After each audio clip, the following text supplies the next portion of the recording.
Tujikaze, tujikaze, jikaze. Africa, tujikaze, tujikaze, America. Tujikaze, tujikaze, jikaze. You are listening to African Father in America podcast by Simon Javan Okello, live from Seattle, Washington, USA. Greetings, beautiful people. My name is Simon Javan Okello. I am excited to be here with you for another episode of the African Father in America podcast. I am in Seattle, Washington, and I'm really excited for today's episode because I have a really special guest who is joining me for today's show, my brother Kellen Coleman. Kellen, go ahead and just say hello to everyone before we begin the show right now. Hello, everyone. My name's Kellen, and I'm happy to be here with my bruv. Seattle is our old home, so yeah. Let me bring some sunshine to sometimes a rainy state. That's right. I see that, it's bright and beautiful where you are, so we'll talk more in a moment. I just want to welcome everyone who is joining us on YouTube, Facebook, Instagram, TikTok, LinkedIn, and I want you to take a moment and listen to today's proverb, which is going to ground our conversation today. And also I want to share 3 nuggets of wisdom, and then after that we are going to listen to what our guest's interpretation of today's proverb is, and then we will then go a little deeper and learn a little more about Kellen, and just learn about a childhood story that inspires the work that he's currently doing. And then from there we'll go into some of the actual projects that he's doing, and how you can all support and stay engaged with the work that my brother Kellen is doing. So if you're joining us for the first time, this is the African Father in America podcast. This show is called the Daily African Proverbs because at the beginning of every show, we bring you a new African proverb that grounds us. It's really like how we begin our day and how we ground ourselves in ancestral African wisdom. So our proverb today takes us all the way to Morocco, and it says that over truth there is light. Over truth there is light.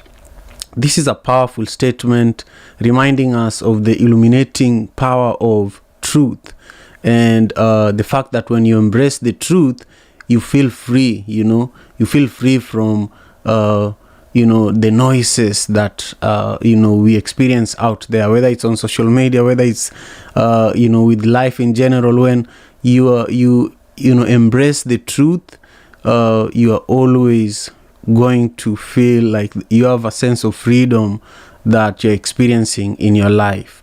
And so I want to share the 3 nuggets of wisdom quickly before I go even deeper into our conversation with our guest today. Now, these 3 nuggets of wisdom were inspired by today's proverb from Morocco. Over truth there is light. The first nugget of wisdom says that truth has a way of illuminating a situation and bringing clarity where there was confusion or uncertainty.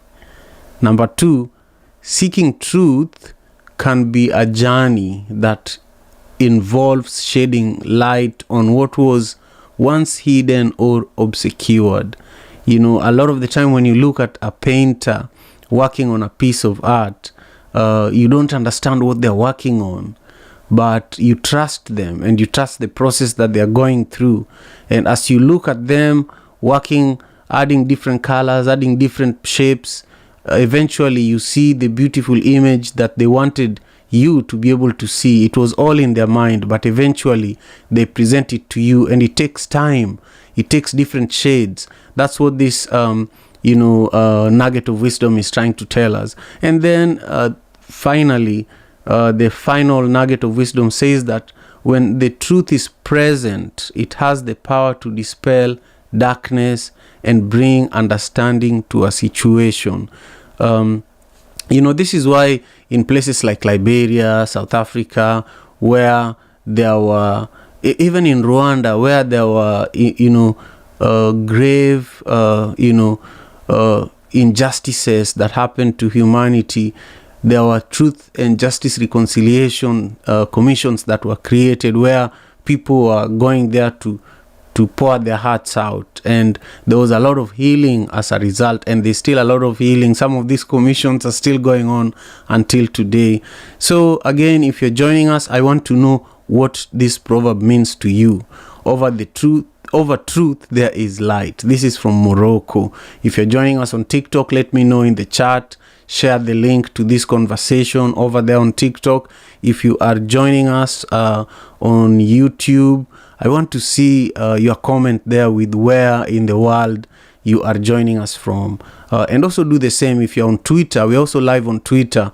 Do the same. Let me know where in the world you're joining us from and what this proverb means for you. So again, those who are on LinkedIn and Facebook, also do the same. But now I want to come back to you, my brother Kellen Coleman. Those who are meeting my brother for the first time, he's a brother full of energy, and he's a creative brother. He's a brother that travels the world, especially in the motherland. He connects the diaspora with the motherland consistently. That's part of how we connected. But outside of that, he's also a PR consultant.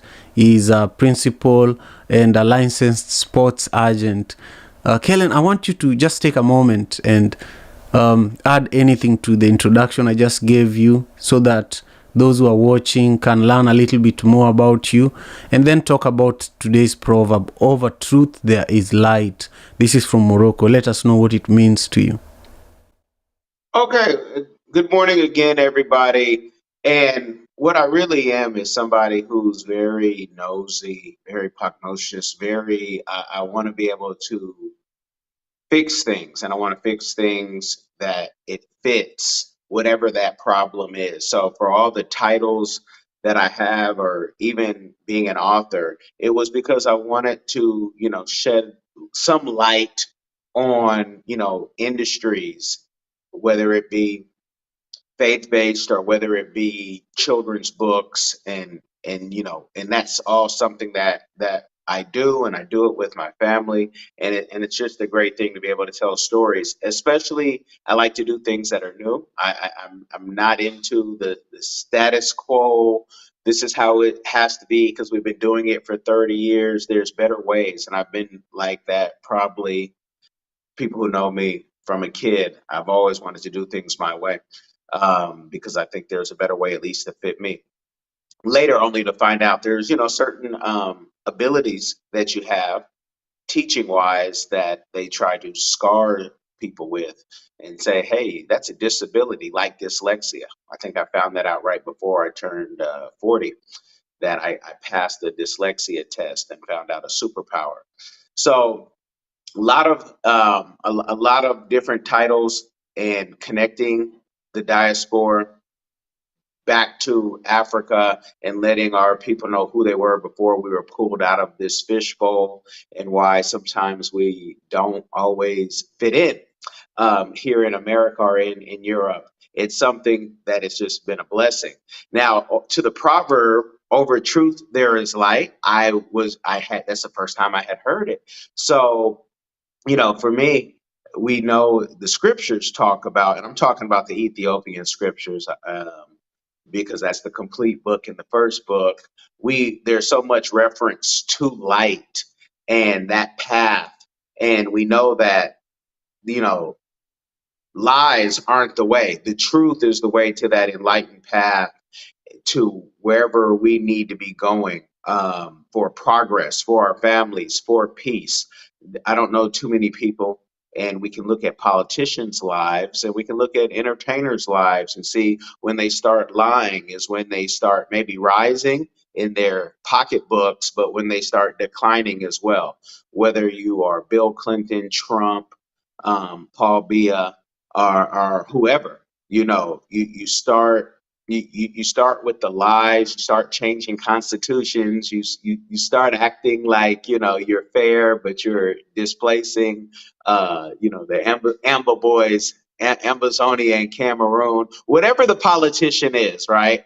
Because I don't just focus on America. As you had mentioned, I like to travel. I'm an African by my passports, I've just happened to be born in America, but representing Sierra Leone behind me and on my jersey, and Cameroon as well. That's what that proverb struck to me without going too deep.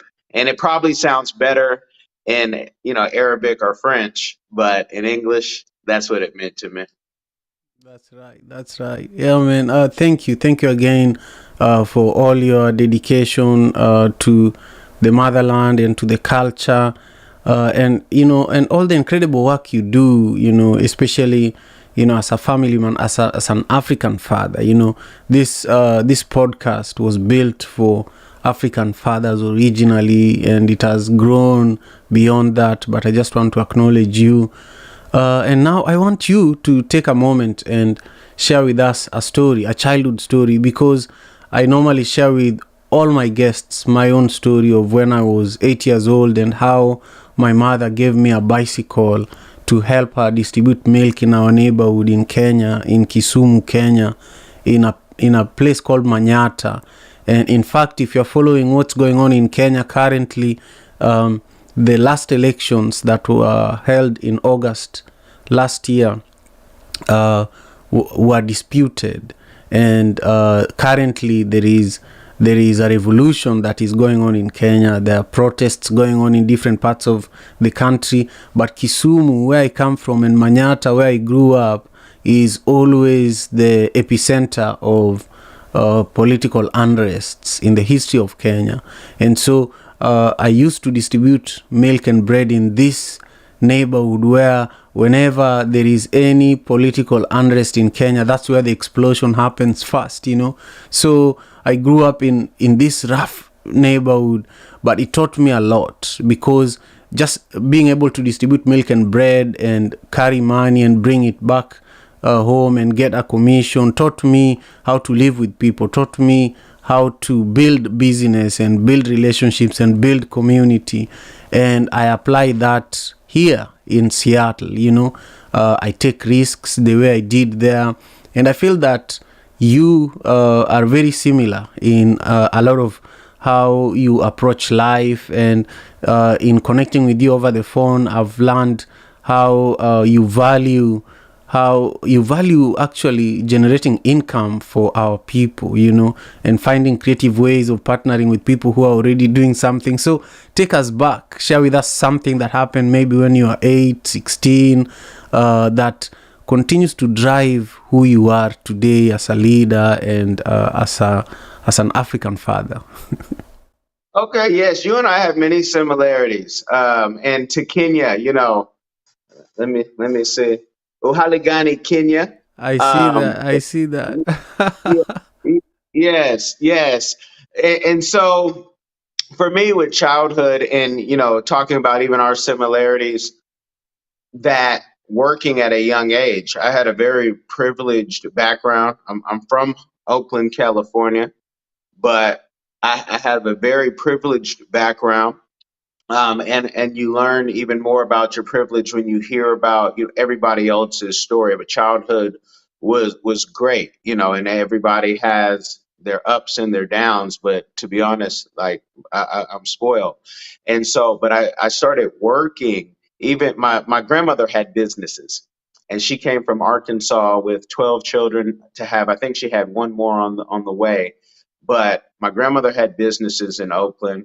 My aunts and uncles had businesses. And so I was able at a young age to, even do custodial work, right? Maybe they pay you $25, maybe more, just to clean a building, but you're with all your cousins. And I have over 100 of them on one side alone. And you're putting in that hard work at a young age. We're talking about, I can't tell you what age because it was just normal for us.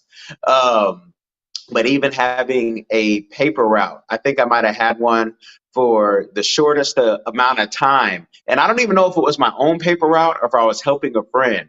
I just remember my father waking me up saying, "You wanted this paper route. You say you wanted to make money." And it's like 5 a.m. And 5 a.m. has never been a good time for me. I've learned to make it a good time when I have to, but it's, also seeing him wake up so early, but having to do this paper route. And it wasn't the delivering of the papers, it was of the collecting of the money, I think, because it's one thing to wake up early, then you got to go make sure everybody is paying. What if they don't? This is, pre-cell phone, right? Simon and I just look like this, but we can remember before a cell phone, because the black don't crack if you take care of it and don't smoke it. But so that those stories are like the building years. And I had my real first, I guess, real job at 16 when I could drive, and I was a waiter in a peach type shirt in a restaurant called Coco's. I think now you have to live in Anaheim, California to go to a Coco's. But in that restaurant, I didn't even know I was sexually harassed every day coming in, because there was somebody, I'll never forget, a Miguel. And every day I come in, I'm a football guy. I also boxed just like you did, Simon. I was a boxer. I also, as a kid, we did martial arts here and there. But I was fit. I'm skinny, but I'm fit. And this grown man would be, "Oh, Kellen, you're looking so muscular." And never anything outside of that, right? But here now you think of this 16-year-old kid and this grown 40-plus-year-old man, and now, you have this whole cancel culture where we just kind of, hey, you needed a job, you're 16, you damn near are begging for a job because you want to work, you want to be able to provide, and not necessarily because I needed to work, but it was something that was just ingrained in me, and I haven't stopped since. So that's like the childhood memories of working, and that's where I see the difference. And let me tell this story real quick. I was actually fired from that job for 24 hours because of an allegation of a young woman and an older woman said I said an off-color joke. And so it was like sexual harassment. They later on had to, the next day, say, actually, that wasn't the full story. So they brought me back. But by then, you're like, a rumor started. But nobody noticed when this grown man in public, nobody ever said anything. These were white women. So I learned something about the system. Black men can come in and be harassed by an older person. I was talking to a peer of mine. And then when they found out, okay, that wasn't what was said, and it was just one part of the story, you learn, okay, corporate might not be for me, because you don't even have to do anything to be, fired and let go. Where Miguel, who was a Latin man, he could say this in front of everybody and nobody would say anything. Nobody will defend you. So hopefully that answers your question and gives a little insight on the memories from my childhood, which were great. I love it. I did, and it's amazing. It's amazing for someone like you. You can't just share a nugget because your story is so rich. I feel like we need to, first of all, we haven't even finished today's episode, but we need to plan for the next one, because a lot of the things you say, those are like, like an hour conversation. You touched on sexual harassment. You touched on working at a very young age. You touched on corporate and who should be working in corporate America, or how does it even look like to exist in corporate America for Black people, for African people? Because the experiences you're talking about are the exact experiences I had, and we've never talked about it, So how can corporate culture change, or how can we build our own corporate ecosystem where our companies grow, so that we also employ our own people to the scale where they don't have to be employed in spaces where they're not welcome, So I just love your responses. I want to say thank you to our viewers who've joined us, whether you are on YouTube, LinkedIn, TikTok, Facebook, Instagram. I just want to say thank you, and I appreciate you for taking the time to join us for the African Father in America live stream. We are recording this, and my special guest today is Kellen Coleman, who is an incredible brother. we're just scratching the surface of our conversation today, and we are just about to go even deeper into some of the incredible work that Kellen is doing. So if you are watching the show, I want you to leave a comment and also share the link to today's conversation, so that some of our community members and also anybody else that you think needs to watch this, just share the link so that they can have access. Now, Kellen, when we connected over the phone and over many emails, one of the things that intrigue me the most about what you do is travel, because I'm a travel enthusiast, and particularly I love bringing our brothers and sisters here in America, African Americans, people of African descent who have never been to Africa. I love taking them to Africa. And so that's why we started One Vibe Experience with Lavender, who is a great friend of yours. I think you and Lavender have met in Nairobi in person. I wish I was there that day. I was told how beautiful it was. But I want you to take us even a little further, just take us through your career, when you look at the work that you do, what makes you money now, and also when you look at your passion project, what is it that you're most proud of that you want to share with us today? Oh yeah, talk about an hour conversation. Talk about a day, right? But I'll give for your question.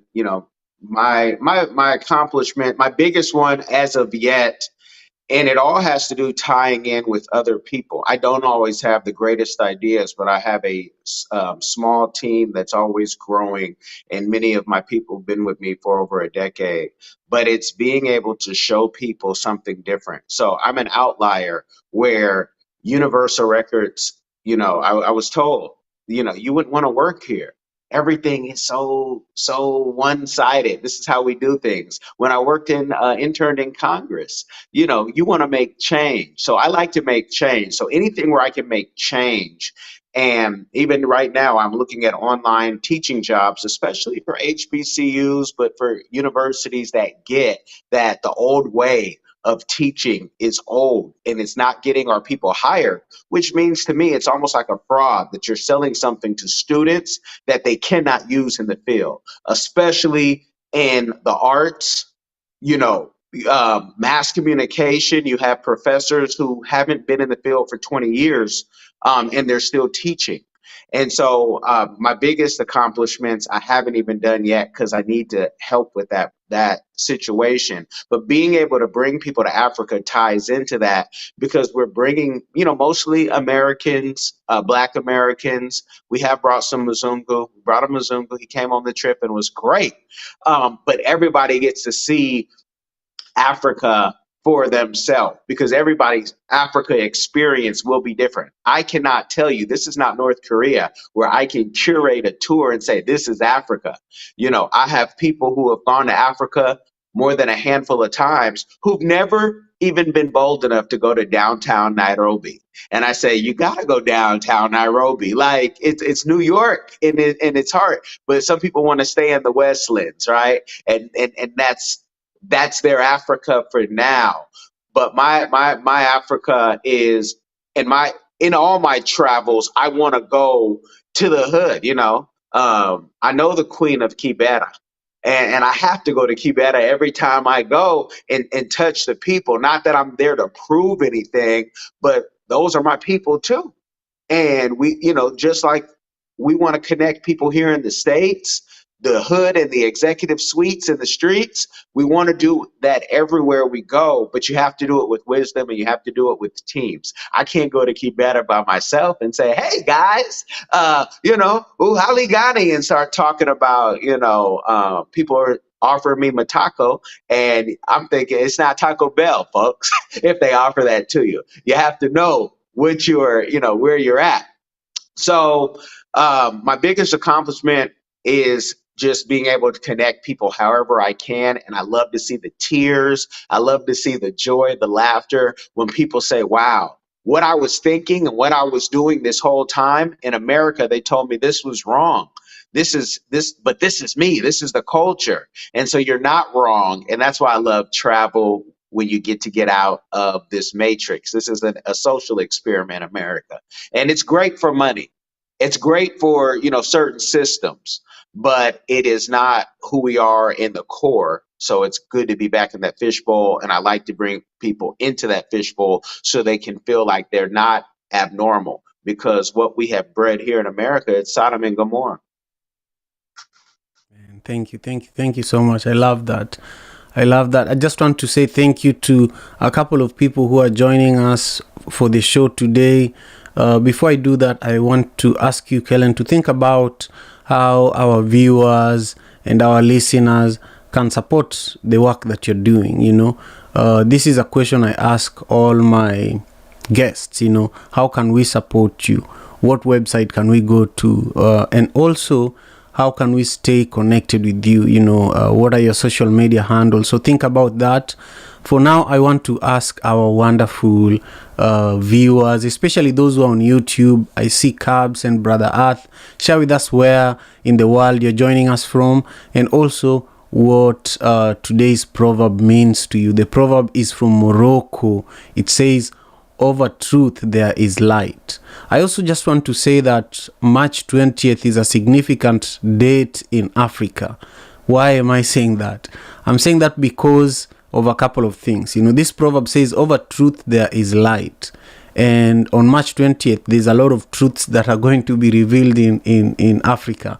For example, in Kenya, the elections that were disputed are causing a major national mass movement that is happening on March 20th throughout Kenya.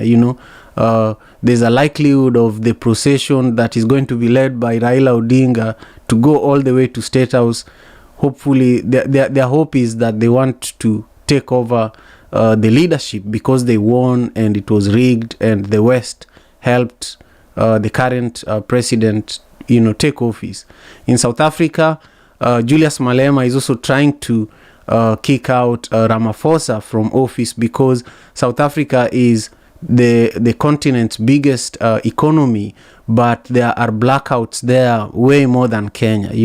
They are dealing with power rationing, and industries are failing as a result of energy, which is the skeleton of everything. In Nigeria, on March 20th, they're planning a protest too, because elections there, similar to Kenya, were also stolen. And so there's a major protest happening in Nigeria on March 20th. And then in Tunisia, there's also a protest against the current president and his racist attitude towards black people.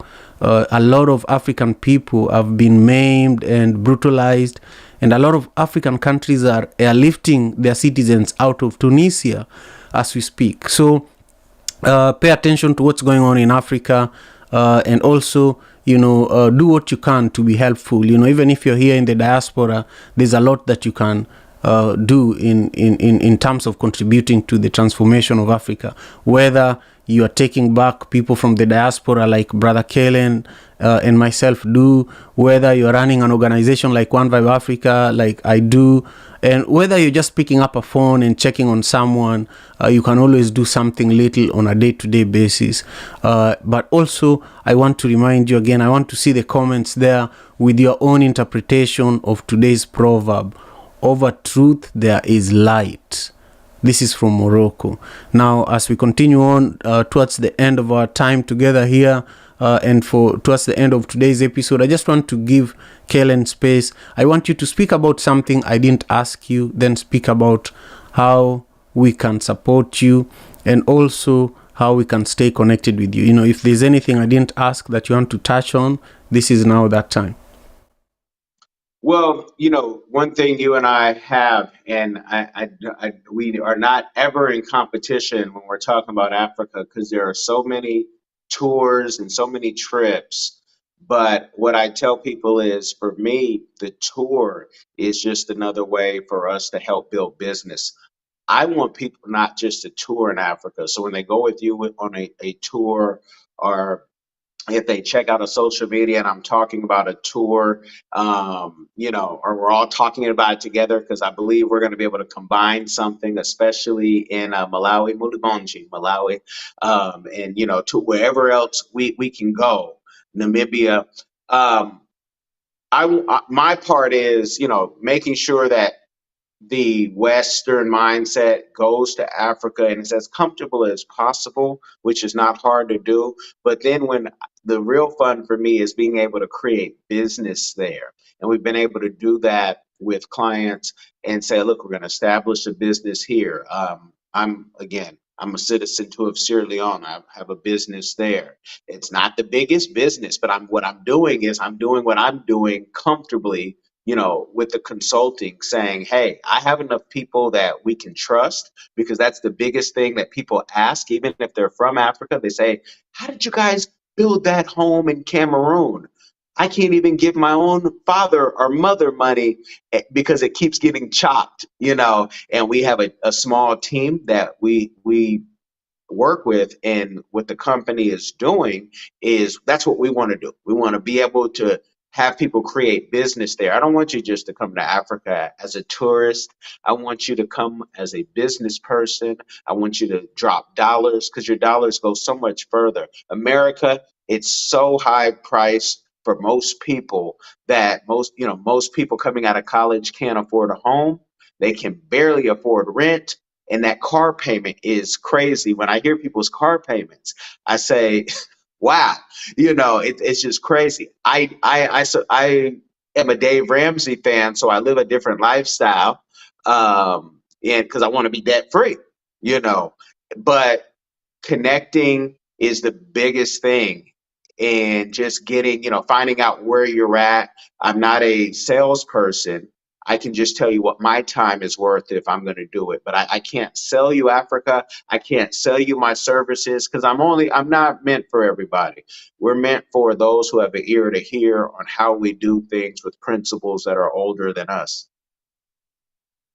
I love that. I love that. Share with us how we can stay connected with you, where if we want to find you and learn more, get a copy of your book, travel with you, where can we find you?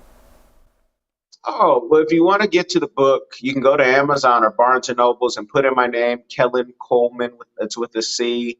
I love, and I have to have Simon on whenever he has time and agrees, because I'm agile, to be on my podcast, diversifiedgame.com. Anywhere you can hear or see a podcast, from YouTube to Apple, it's there. I interview people like Simon who have interesting lives and careers and businesses, and people who probably would not be on, what we call the mainstream of a Breakfast Club, which I watch, weekly. But the Breakfast Club has their people they have to have, and we have our people. And, funny enough, people tell me, you interview a millionaire every week. It's not intentional, but that's just sometimes the network and what publicists send. I also have my website for my business, colemanprfirm.com or cprfirm.com.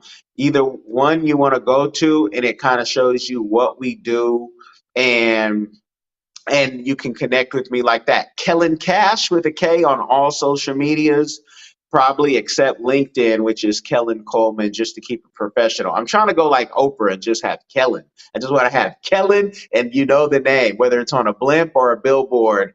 So, maybe there's some rebranding going on, but I'm happy right now to be here, and I'm happy to connect with you guys and, connect. I have a scheduler link. If you ever call me, you get to schedule some paid time, and we get to build. Thank you so much for all that you do. It's really incredible to spend almost a little over half an hour with you and learn so much. And I honestly want to do this again and again. So for now, we are coming to the end of our time together today. But again, Kellen, I deeply appreciate you. You are an inspiration to me, and I know you are an inspiration to many other people there, whether it's in Africa or here in America. And to Brother Earth, who joined us, thank you again for being here with us for the show. Thank you for your continued support. And also to Cubs Destiny, who joined us for the show. Thank you so much. The African Father in America podcast, especially the Daily African Proverbs, was built because we began broadcasting a room on Clubhouse. That's where we began the conversation, where we began, sharing these African proverbs, bringing the community together. And we still have a solid community over there on Clubhouse. Currently, I'm expanding the footprint of the African Father in America podcast. That's why today you're probably watching this on Twitter, you're probably watching this on Facebook, you're probably watching this on LinkedIn or Instagram or TikTok or YouTube. YouTube is where we are putting the most energy. I just want to thank you. Make sure you give this video a thumbs up if you're watching it on YouTube. Make sure you leave a comment so that we know that you're here, and let us know what you think. Your perspective is really what completes this conversation. So your perspective is needed on what your own interpretation is of the proverb for the day, which is from Morocco. It says, over truth there is light. Over truth there is light. So leave your comment and I will personally respond to it and engage with you. And also finally, to my team, Stella, Lavender, Steve, we are growing as a team. Sarah and Cabs has been extremely helpful. Volunteering her time and supporting, giving me ideas here and there. And of course, we have other people who are supporting, like Martin from Charisma Creatives, who is doing a lot of our graphic design. If you're watching the changes that are going on in the way that our graphics look, we are partnering with an amazing brother who is based in Nakuru in Kenya, but he travels to Kisumu every month. He's doing workshops at One Vibe in Kisumu, where he's not just doing work for us, but he's training youths so that young people can also learn these graphic design skills, and so I'm just excited about our team. I'm excited that what I do here is also an educational platform, is also a village where we are really transforming other people's lives. So if you're watching this, if you're supporting this, if you're doing anything to grow this show, you're really helping grow the village. With that, I thank you again, Brother Kellen. Do you have any closing comments before we wrap up?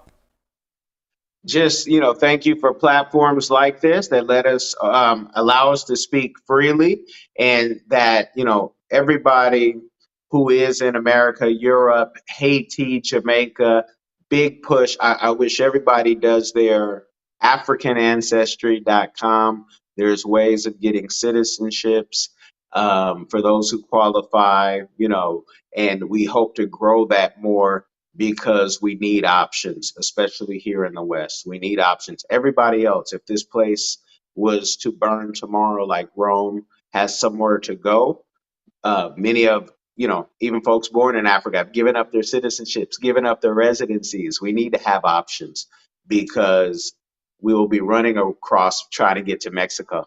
And Mexico will say, no, no, no. But you can get residency right now in Mexico. And those are the things that we consult to and teach on, and do it with even, experts who that's all that they do. But that's what I want to tell people. Prepare. In peace, prepare for war. Things might be good for you right now, but you need options just in case, and to be blessed and connect with us. Thank you. That's a beautiful way of ending our time together today. You have a wonderful rest of your day. Are you in Florida? I am in Florida. I'm in South Florida.